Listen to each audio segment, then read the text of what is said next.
Good afternoon. Welcome to the 2024 James F. Patterson Land Grant University Lecture. I'm Ryan Schmiesing, Senior Vice Provost for External Engagement here at Ohio State. And I want to thank you all for joining us today as we celebrate Ohio State's land grant mission. We're privileged to have Chancellor Donde Plowman from the University of Tennessee, Knoxville with us today. And I should also mention we are so pleased to have several former or current Buckeyes back home. Dr. Linda Martin, who served as Associate Dean in our College of Food, Ag, and Environmental Sciences, and Bernie Savarese, both on staff and administrative leadership roles at University of Tennessee. So thank you for being here today.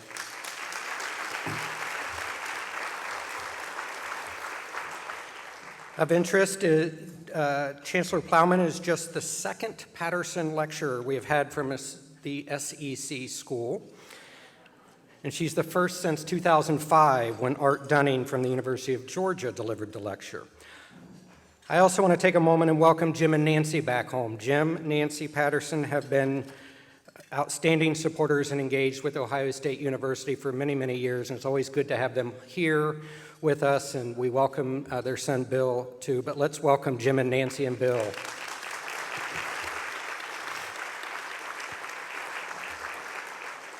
It's my great pleasure to introduce the 17th president of the Ohio State University. Since joining us at the beginning of the year, President Carter has dedicated his time to learning about the Ohio State community, getting to know its people and traditions, understanding what makes this university uniquely great. It continues a collaborative approach to leadership he honed during a 4-decade career in higher education in the United States Navy. Before becoming a Buckeye, President Carter, as you know, led the University of Nebraska system, the U.S. Naval Academy, and the U.S. Naval War College.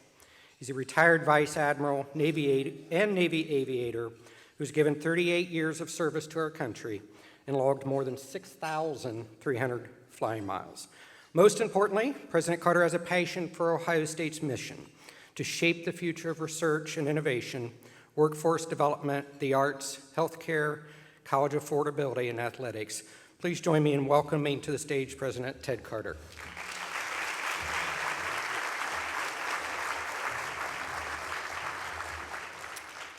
Well, good afternoon. Thank you, Ryan. That was a little too long, but that was very nice of you to introduce me that way. It's just great to be here. And I want to start by thanking former trustee Jim Patterson. Ryan, I know you already welcomed your whole family here, but your commitment to supporting the land grant mission that we have here at Ohio State is so important, as you and I talked about, 20 plus years of supporting, and also your work as being chair of our board of trustees, just remarkable.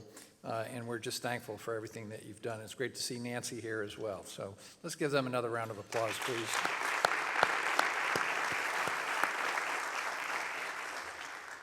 As many of you know here, I had the privilege of giving our State of the University address just a week ago. And for those that did watch it, if you haven't, don't worry, it's online. You can watch it 2 or 3 more times if you like. I talked about our land grant mission and how important it is and how we were founded. Dating all the way back to July 2nd of 1862 with the signing of the Morrill Act. To expand access to higher education for people from all backgrounds, to drive research, entrepreneurship, and workforce development, to be an anchor for the agricultural industry as we bolster innovation and sustainability, and to improve the well-being of communities in our state and around the world through dedicated service. Ohio State's exceptional commitment to service is one of the major factors that brought me here as your president.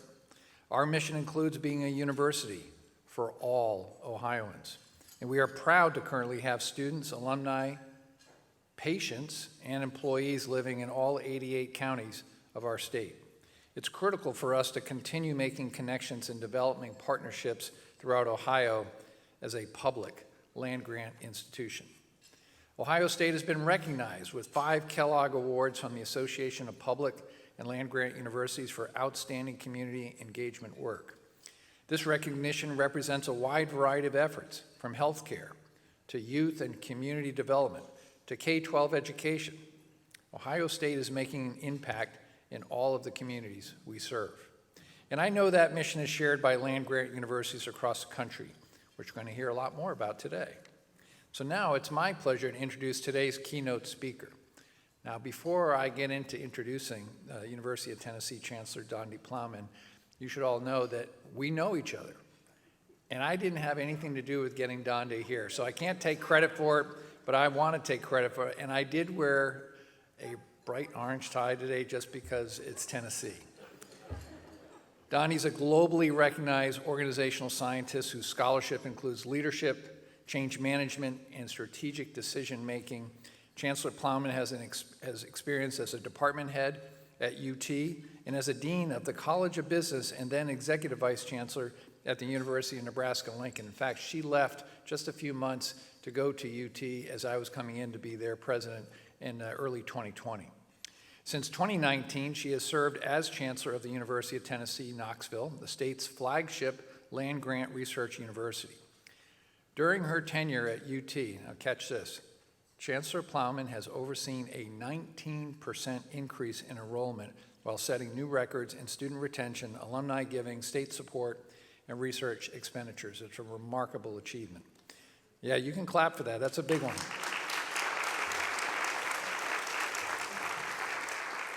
Like Ohio State, UT has a footprint that spans the entire state, including extension offices in all 95 of their state's counties. In 2022, Gallup recognized University of Tennessee, Knoxville with the Don Clifton Strengths for Students Award, in part thanks to the work of the Division of Student Success, which was newly implemented under Chancellor Plowman's leadership. UT has also been recognized as a Best Large Employer by Forbes for 3 consecutive years. So today we're fortunate to have the opportunity to learn more about this impactful work and about land-grant mission, not just at Tennessee, but across the nation. So please join me in welcoming Chancellor Donde Plowman to the podium.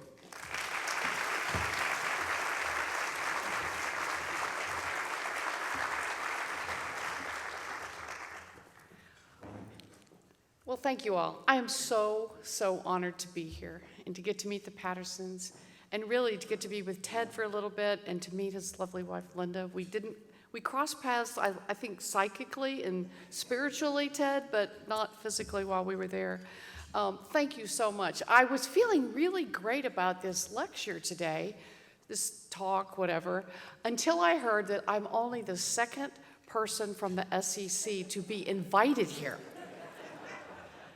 So I'm not sure what that means, but like, if we never get invited back again, I will take it personally. And I'm sure it had nothing to do with any kind of football game or anything like that. But on that note, our 2 conferences, the SEC and the Big Ten, are the conferences that are going to figure this all out. So if you're worried about the status of college athletics, just set that aside for a while and give Ted time to get in there, and that we're actually going to be working together on some really big issues, and I look forward to working with you, President Carter. A few years ago, I was at a ribbon cutting in Morgan County, a rural, tiny community about an hour west of Knoxville. I was there with a few community members. I want you to picture it. There's like 20 white folding chairs, people seated in them. The speakers are standing on the bridge. The mayor was there, a state representative, and one of our superstar researchers, Professor Dayakar Pinamadu. He's an expert in material sciences, and he brought his team that day of graduate students with him to celebrate this new, what I call, smart bridge. They had designed it, built it, and installed it. This bridge looks like any of the narrow 2-lane bridges that are all over Tennessee and Ohio and the country. But this one is made of a composite material that has sensors inside of it. Those sensors will allow the research team to study stress on the bridge and its durability over time. I was so moved that a faculty member with named professorships, millions of dollars in research grants, joint appointment at Oak Ridge National Lab, that he was there in that tiny community that day in rural Tennessee to celebrate the opening of that bridge. And do you know what he said to the residents of Morgan County? He stood up there at the podium and he said, "Thank you. Thank you for trusting me and my colleagues with a bridge you will drive across, your families will drive across for years to come." This is what a land-grant university does. Yet, if you ask Americans what they think of higher education, I guarantee you they don't picture little bridges in small towns built by university professors.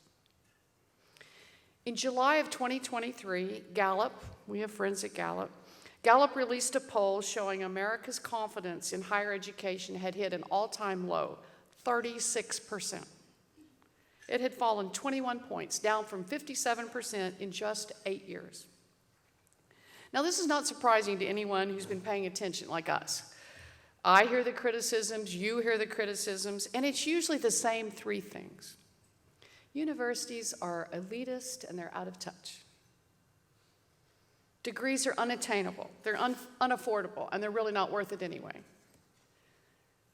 We spend our time on esoteric research for academic journals instead of for the people, everyday people in the states we serve. Now, half the country wouldn't question the value of Americans' colleges and universities if there wasn't at least some element of truth in some of those criticisms. The timing could not be worse in some ways. The reckoning facing higher education comes as the generational challenges that are facing our country just keep mounting. We're seeing rapidly advancing technology and lagging public policy. Think about how much we talk about social media. Somebody needs to be regulating it. AI, how are we going to catch up? We also are seeing widening political chasms and global upheaval. The uncertainty is unsettling, and everyone is looking for someone to step forward and lead. It's a moment when the nation should be turning to its universities, where we have a proven track record of solving problems and developing leaders. But you cannot lead without trust. America doesn't trust higher education right now. We cannot build trust without confronting the criticisms of higher education. So here's the good news. No one is better positioned than the land-grant universities to remind people why higher education matters. I'm going to repeat it because I believe it so much. No one is in a better position than land-grant universities to remind American citizens why higher education matters, and it still matters. At a time when elite private universities are being called before Congress and their accountability is under fire, it's going to be the public land grants who will change the narrative. So why is that? What sets us apart? I think there are three things. First, it's our 162-year-old mission, a clear mandate of education, discovery, and especially community engagement and service. We have a covenant with those we serve. That differentiates us. We have a covenant with those we serve to do as much good as we can for as many people as we can. In Tennessee, in Ohio, and in every state of this country. Second, it's the deep ties and the genuine relationships that we have cultivated, thanks to extension largely, but we've cultivated over the course of decades and even centuries. We are driven to help our communities because we are part of those communities. We understand the people we serve, and that helps build trust. And finally, it's a sense of pride and promise that the state's land-grant university actually belongs to everyone. It's the people's university. Ask the people in your communities what they think about higher education, and there's a decent chance they scoff at you. Ask them what they think about The Ohio State University, and they will beam at you. Whether it's a national title in football, I'll grant you that. We're going to get one soon. Or whether it's a Nobel Prize in physics, Buckeyes are proud to tell you about their university, from Lake Erie to the Appalachian Plateaus to the Plains. Buckeyes, whether they attended Ohio State or not, love this university. Volunteers is synonymous with Tennesseans. Buckeyes is just another word for Ohioans. That kind of identity and pride is enviable. These advantages are unique to land grants. They provide us opportunities to rise above the criticism we hear about the value of higher education, but they do not make us immune. It's up to us to leverage these strengths and embrace the tough questions, to lean into what we're good at and become the modern land grant that our states and our country needs. It's the land grants that will remind Americans why universities have always been critical to the success of this country. So no big deal, right? Well, it takes humility to acknowledge flaws. It takes courage to fix them. And I believe our two great land-grant universities are ready to do exactly that. So let's take these three criticisms one at a time. First, universities are elitist and out of touch. Certainly, there have always been corners of academia where it might be true, but land grants are not ivory towers. In Tennessee, about 18 months ago, we launched a podcast. It quickly gained national publicity because it featured two beloved former governors, one a Republican, one a Democrat, each served 2 terms. The podcast is called You Might Be Right. And if you haven't listened to it, download that app and start listening. The phrase, you might be right, is an old saying of Senator Howard Baker, a Republican from Tennessee, perhaps best known for his leadership during the Watergate hearing. He's the one who said, "What did the president know and when did he know it?" Housed in the Howard Baker School of Public Policy is the new Institute of American Civics. I know you have one here, just talking to someone about that earlier. Our institute is governed by a bipartisan board of fellows dedicated to strengthening our civic health, and we need that. This country, people don't know civics anymore. It's dedicated to restoring faith in our institutions. It's the only institute like it in the country that was established through a state statute supported by both parties. The Institute is developing civics curriculum and bringing in speakers from across all of the political spectrum. We're inviting students and the community to engage with often polarizing topics, but in a critical, thoughtful, and empathetic way. To be open to the idea that the other person might be right. Universities have always thrived on critical questions and cutting analysis. It's the only way to make our arguments sharper, our research stronger, and our solutions, like that bridge, more durable. Universities cannot be afraid to engage with bold ideas, no matter where they came from. So let's have the conversations, let's welcome the opportunity, and let's change that narrative about us. The second criticism, degrees are unattainable, unaffordable, and not worth it. The argument goes, I know you've all heard that. Our access mission as a land-grant university demands 2 things. We find more pathways to degrees, and we make those degrees more valuable. So what does that really mean? Well, at UT, we just raised the threshold for our Promise Scholarship, meaning this fall, families with an income of $75,000 or less qualify for full tuition and fees. In Tennessee, the average income is $75,000. So that means half the population could qualify for this financially. Just as we have programs to ensure Tennessee students can attend their state university, you have similar scholarships providing pathways for Ohioans. Removing financial barriers is the first step. But getting students here isn't enough. We want them to leave with diplomas. In 2019 at Tennessee, we began pulling together a network of resources for all UT students. Like each one of them gets assigned their own academic advisor. You don't go shop for an advisor. You get assigned one. You get assigned a mentor. And you get assigned a strengths coach. First-year students at Tennessee take an assessment to learn what their strengths are, and they receive coaching to understand how to leverage those strengths. We have moved the needle on retention, largely due to that, by nearly 5 points in that time, hitting a record 91% this fall. Graduation rates are also rising. But graduating students isn't enough either. We want them to be prepared for the careers that they choose. Industry is asking for graduates with more applied skills and workforce-ready knowledge. They want leaders who can step into the jobs that exist now, but also keep pace with the new jobs of the future, which we haven't even been invented yet.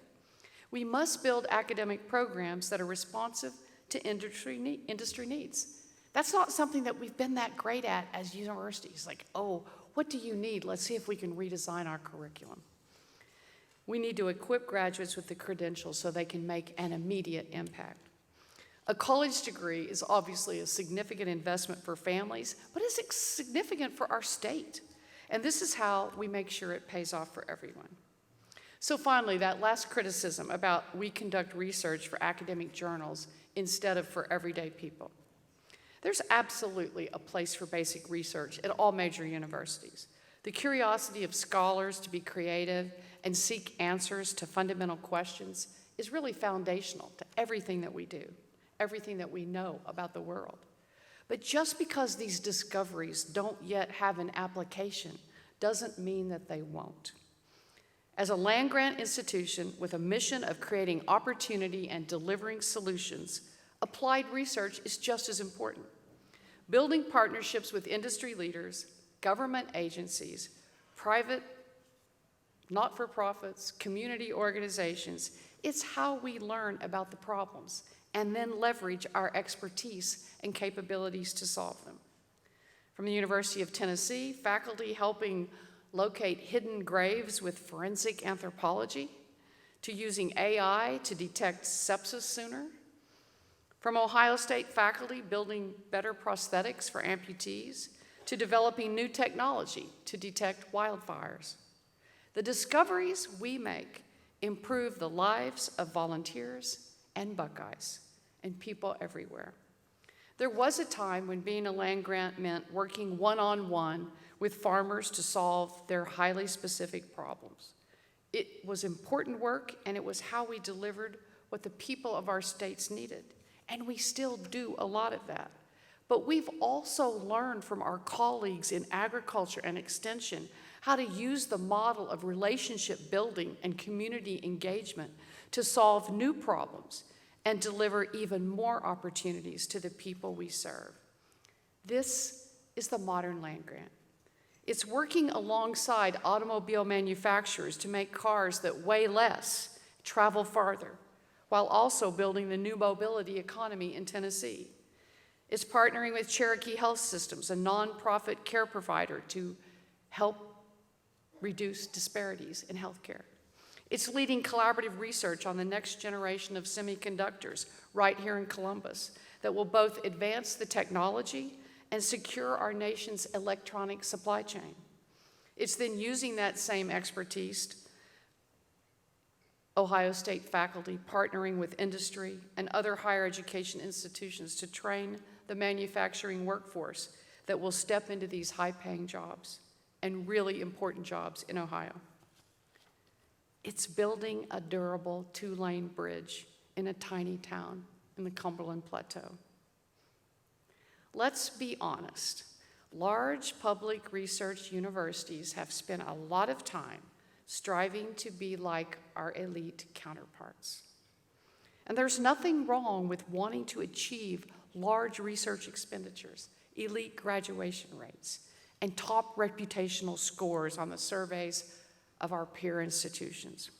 There's a merit in those external measures of success, don't get me wrong. But what happens if we stop putting so much weight into being leading universities and instead become universities that lead? What does it mean for us to reclaim our history and our mantle as land-grant universities?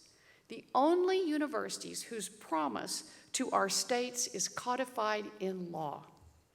Land-grant universities were created with the express purpose of delivering a practical education to everyday citizens. And while it may not have been an education for everyone at the time, and that's a goal we're continuing to progress towards today, it was the beginning of democratizing knowledge. The promise of what we could be was always there. The leadership that Ohioans need from you, Ohio State, looks different than the leadership that Tennesseans need from the University of Tennessee. But whatever it looks like, this is the time to be ourselves, unapologetically ourselves. To respond to the criticisms, that's so important, because this is the moment for land-grant universities to step up and change the narrative. We can face these criticisms, not by being defensive, but by being open and collaborative, to build the relationships and the trust that make our covenant more durable. I've always defined leadership as the willingness to act. It's having the courage to do the next right thing and then the next. So let's do the right thing for those who rely on us, for those who support us, for those who are looking at us right now in this moment and asking us to lead. Thank you.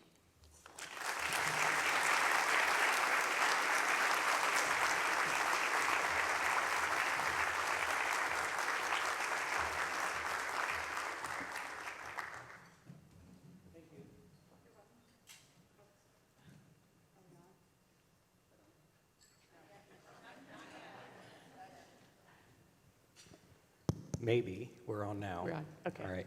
Thank you, Chancellor, for those remarks. Before we get started with a couple of questions I was relaying to the Chancellor at breakfast this morning, we moved into a new building last summer.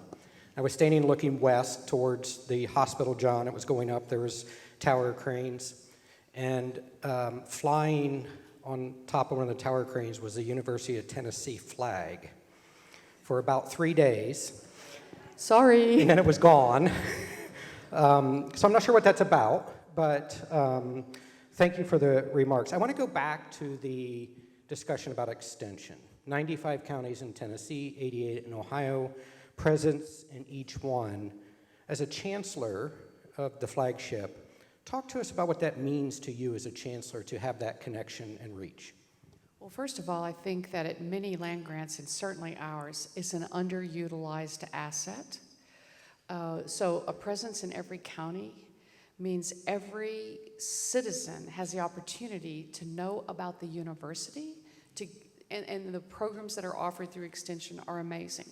But we don't, what I hope we do, and it's part of our new strategic vision, is to start using that platform for all sorts of things. Bringing people to the university without leaving home, helping people sort out what kind of educational needs they may have in that community. We're going to try to start using it as a way of recruiting students better. We just started last year a scholarship for the best student in every single county in Tennessee, and Extension's helping us with that. I think it's just the most important thing is that it's the model for how to connect with the state. And that's what we're trying to learn from. And that's why I gave the example of Morgan County Bridge and the fact that that professor was out there and wanted to be there and was trying to translate for people like me who could understand what they had done. I just want us to, I think the model is something that we can all, I mean this in a good way, exploit, really. Thank you. And along those lines of extension, we all have land-grant universities. Many of us have very strong ongoing partnerships with, let's say, Farm Bureau or other partners. Talk about some of those partners, while historic, their relevance today. Thank you for that question. We, just like you all, have a great relationship with Farm Bureau, with the Department of Agriculture in the state, a lot of the commodity producers. Those are all really important to help us stay grounded in who we are and what we're trying to do, at the same time learning more about the problems of the future that they see. I remember visiting one time one of the experiment stations and watching a farmer come in and interact with a faculty member about why this bean isn't growing. And that was just a magical moment for me to see that interaction and the faith that that community member was putting in the university. And I just think it's a great opportunity for us. We talk about access to the institution. We often talk about it from the standpoint of undergraduate students, and typically it's around cost, rightfully so. 19% increase. Yeah. Talk about what that has meant for the University of Tennessee at Knoxville and for the people of Tennessee. So one of the things that's happening in the state of Tennessee is that we're importing businesses like crazy. In 1 year, we added 7 businesses, and they need a workforce. And so the biggest reason that we've grown is, yes, we beat Alabama 2 years ago, so that helped. And an insider story, in the 24 hours after their loss at our home stadium, we had 2,000 applications drop within 24 hours, out-of-state students. So it matters. Ted and I were talking about this morning. Those things matter a lot. However, we have been increasing as much through the retention as through new students. And the retention, I'm just going to say one thing about what we're doing, and President Carter knows this whole family, the Cliftons and Gallup organization. We are a strengths campus, and now every student, I mentioned it, takes their top 5, they know their top 5 strengths. I know mine. I'm strategic, achiever, positivity, futuristic, and maximizer, and my 6 is woo. I like to put that in there. But I see students all over the campus, and I say, tell me your top 5 strengths. And they're sometimes they can get to 3, and I'm like, okay, the next time I see you, I want to know all 5. The other day we went out and I had gift cards, and I was handing them out to anybody who could tell me their top 5 strengths. They're learning to leverage their strengths and learning that everybody has strengths. A lot of first-generation kids go to college thinking, I really don't belong here, and I don't think I have any of the strengths of these people around here. And then they find out immediately, well, actually, yes, I do. And I'm going to use those to be successful here in college, and what they're going to learn is they'll be successful in life. I'll tell you one more tidbit. We've had 18,000 students take that assessment, Clifton Strength Finders. In the last 2 years, the top strength, but all 3 years, was a strength called restorative. It means I like to fix things. I want to build things. I want to put things back together again. And you know, that gives me so much hope for the future, that our kids are graduating, and that's what they feel comfortable doing, because there's plenty of stuff to be fixed. Last question. What makes you most proud to serve as Chancellor of a land-grant institution? I am proud when people look at me, and this happens from time to time, and say, or I see it on social media, you're the people's chancellor. I feel that I am, and I feel a connection to the people in the state, and it belongs to them. And I want us to deliver on the promise, and I want us to push and expand our definition of the land grant, which is why I like to talk about the modern land grant. I wouldn't want to be anywhere else. Right now, the elite privates are, they're having trouble. This is our moment. I mean, we got to take advantage. You know what the saying is, don't let a crisis go unused. This is our moment, because we're doing what the country needs, and we just need to step forward and own that. Thank you. Let's thank Chancellor Donde Plowman.